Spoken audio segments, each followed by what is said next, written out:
Chapter 3. Life-Changing Realities. Shanann worked for Thrive, a direct marketing sales company that sells nutrition and weight management products in the form of vitamins, shakes, and patches. Christopher was consuming this product on a daily basis in large amounts. He was wearing what they call DFT, Duo Patch, which he has said caused his heart rate to speed up like he was working out all day. At one point, he said he never had fewer than 2 patches on him at all times. Besides the Duo Patch, he was also drinking more than one shake a day. He took 2 of the tablets every morning. He was loaded up. Christopher was taking so much of this high end, he couldn't sleep. He says he could only sleep about 3 hours per night. He did say that because of living in Colorado and taking Thrive, Shanann did not have to take any medication. Shanann was doing very well selling Thrive, and Christopher benefited in several ways from it. Shanann earned many free trips, which they were able to enjoy. Since Christopher worked a full-time job, he was not free to go on all the trips and was needed at home to care for the girls. So there were many weekends he would stay home doing special things with them and taking them special places. That was his time to bond with them. He supported Shanann in what she had to do, and when she traveled, this is how she helped to earn a living. Her goals were high, and she claimed to have more than 200 people working under her. I don't like how she just said she claimed to have. She had great ambition and was headed on an up the ladder with Thrive. One of the things Shanann did to help with her business was to entertain. She planned parties, some of them quite large, spending hundreds of dollars on one dinner party. It was very important to her to appear well off. Ugh, appearances were everything. Some of her friends looked up to her or were envious of her because she seemed to have it all. Who says? He always knew where his place was. When they would have company or dinner parties, his place was to stay upstairs and entertain whatever children were there. He didn't mind much because he preferred to stay in the background anyway. And honestly, trying to keep up an appearance was kind of embarrassing for him. Yeah, right. Christopher had become background noise, and this book is about to become background noise. This author is losing it. It's very harmful when this happens to a person, and soon something will have to change. Oh yeah, something will have to change. He'll have to murder them all. Yikes. On June 22nd, Christopher and Shanann went to San Diego with Thrive. Right before this trip, Christopher and Nikki, a co-worker, started to take flirting to the next level. The two of them made plans to meet after he returned from his trip, which he said he did not want to take. A video that Shanann posted of them the day they had just arrived in San Diego shows Christopher trying to stay out of the way of the camera. He obviously was not happy about being there. The two girls, Bella 4 and Celeste 2, stayed home with their papa, Frank Ruschek, Shanann's father. Arriving home early on June 26, Shanann took the girls, left later that afternoon with her dad for a 5-week family visit to North Carolina. Even though he never told her he didn't want to go, he joined them a month later for a week-long family vacation. Shanann told her friends that before she left, he couldn't keep his hands off of her. He now says if she had not gone, he does not think he would have had an affair, and none of this would have ever happened. Wow. If she had been home, he probably would not have met Nikki at that park or ever went out with her, he says.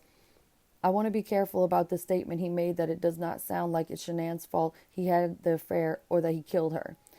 Neither was her fault. She was probably tired from her early pregnancy. She got a lot of help from grandparents in North Carolina. It was probably a welcome break for her. Ay, ay, ay. It was just before the trip that Christopher learned of her pregnancy. The video that Shanann posted online shows he was not happy about the news of their third child.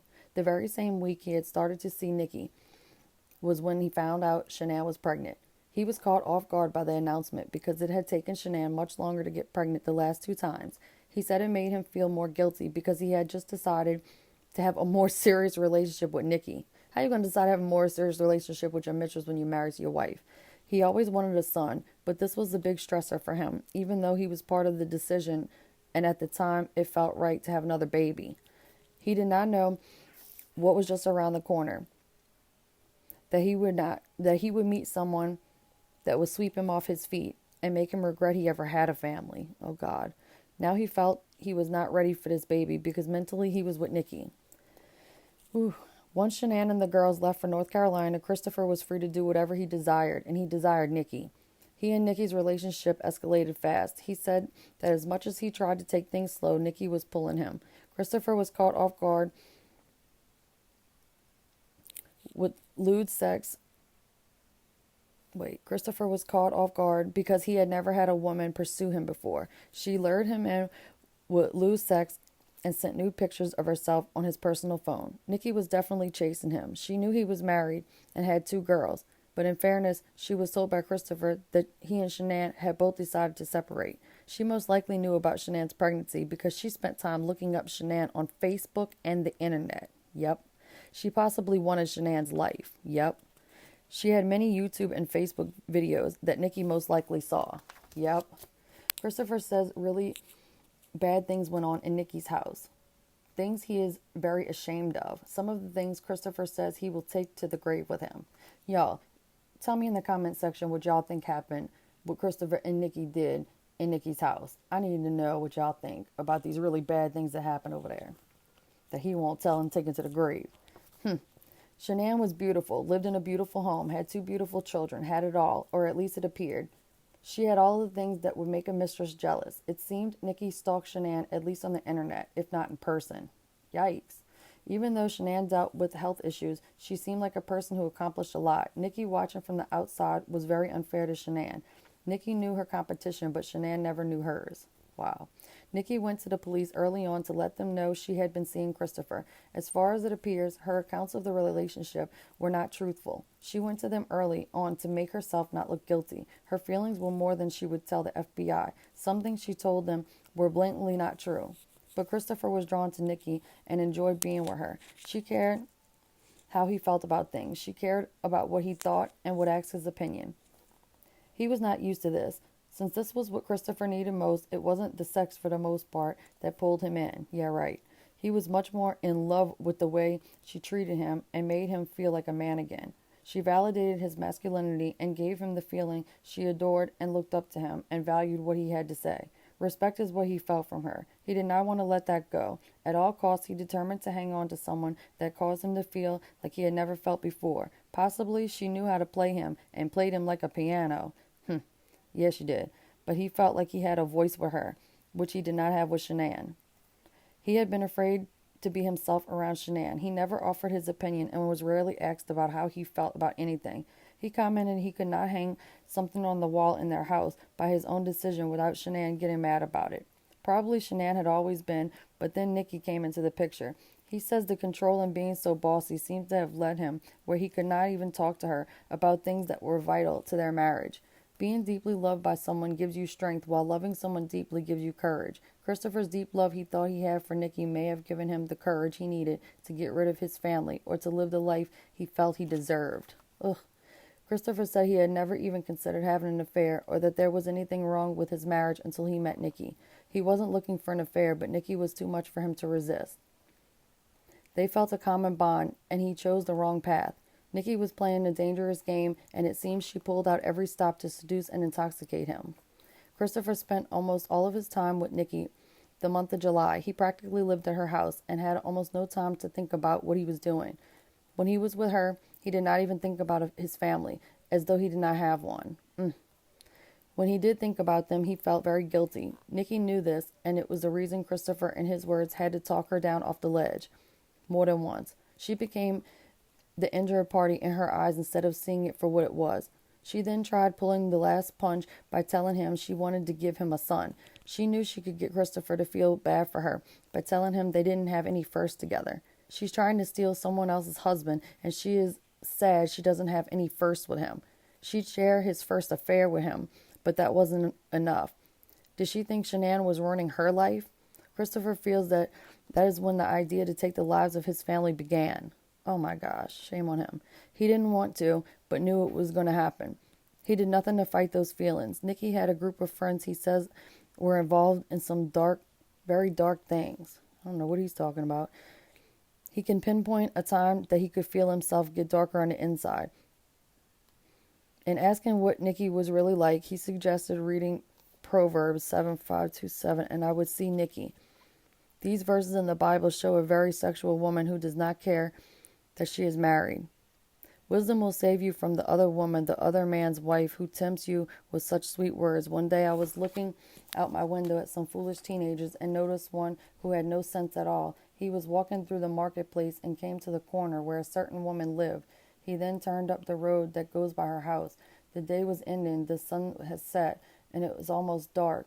Suddenly there was there she was in front of him, dressed like a prostitute. Oh, God. She had plans for him. She was a wild and rebellious woman who would not stay at home. She walked the streets, always looking for someone to trap. She grabbed the young man and kissed him without shame. She looked him in the eyes and said, I offered a fellowship offering today. I gave what I promised to give, and I still have plenty of food left. So I came out to find you, and here you are. I have clean sheets on my bed, special ones from Egypt. My bed smells wonderful, with aloes and cinnamon.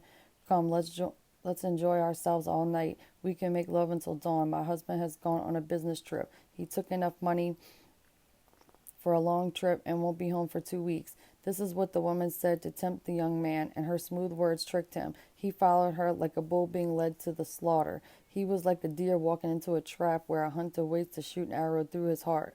Oh, God. The boy was like a bird flying into a net, never seeing the danger he was in.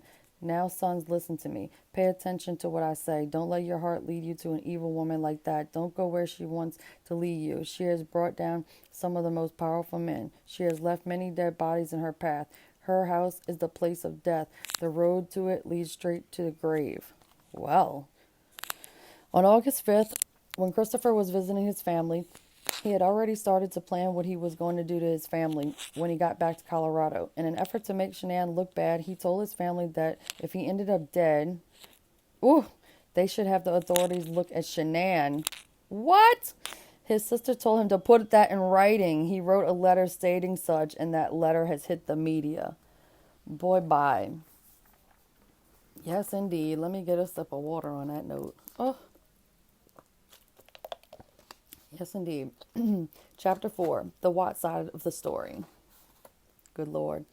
Love is giving someone the ability to destroy you, but trusting them not to. Several stories were highlighted in the media about Shanann and Christopher's family problems. When Shanann and Christopher got engaged, they decided to have an engagement party. During the planning of the party, Christopher's sister Jamie offered to help.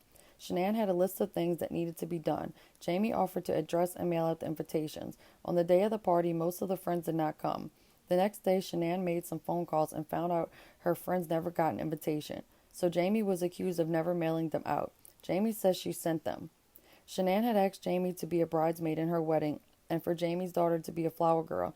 The week right before the wedding, Shanann made an appointment for all of the girls in the wedding party to have their nails done at a spa. I was told because of Jamie's work hours, she was unable to meet them at the spa. She says Shanann told her that both Jamie and her daughter need not to be in the wedding, but the dresses were bought. The money had been spent. So because of this, Cindy, Ronnie, Jamie, and the rest of her family did not attend the wedding. Although they finally moved past it, this is a reason for hurt that never completely healed. Cindy says, however, they have always regretted not going to the wedding. Christopher said he forgives his parents, but it deeply hurt him and Shanann that they chose not to come. One of the big things that happened just before the murders was a huge falling out between Shanann and her in-laws. During her 5 weeks visit to North Carolina, Shanann's plan was to spend the weekends at the Watts.